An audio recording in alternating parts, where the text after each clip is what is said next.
Banyak stigma negatif masyarakat terhadap wilayah Sukolilo, Jawa Tengah diduga karena geram dengan kasus pengeroyokan yang menyebabkan tewasnya bos rental mobil asal Jakarta pada Kamis 6 Juni 2024. Merespon masifnya tudingan itu, sekelompok orang yang tergabung dalam aliansi masyarakat Pati Cinta Damai menggelar aksi massa.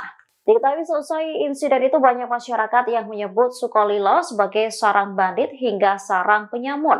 Merespon hal ini, Aliansi Masyarakat Pati Cinta Damai menggelar aksi teatrikal.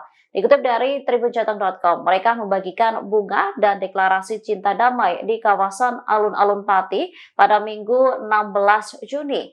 Aksi teatrikal digelar untuk menggambarkan kondisi masyarakat Pati yang menjunjung tinggi perdamaian dan toleransi. Koordinator aksi Aris Heru Prasetyo tak menampik Pati dirundung warganet selesai pengeroyokan itu. Dengan acara itu, ia dan komunitas ingin menyampaikan pesan kepada publik, menyatakan jika masyarakat Pati secara umum sejatinya cinta damai. Mereka juga mendukung penuh kepolisian menegakkan supremasi. Sementara aksi bagi bunga adalah simbol perdamaian, cinta dan kasih sayang bahwa masyarakat Pati sebetulnya penyayang dan pengasih. Dia berharap dengan aksi ini Kabupaten Pati senantiasa kondusif dan terus melangkah ke depan menjadi lebih baik lagi.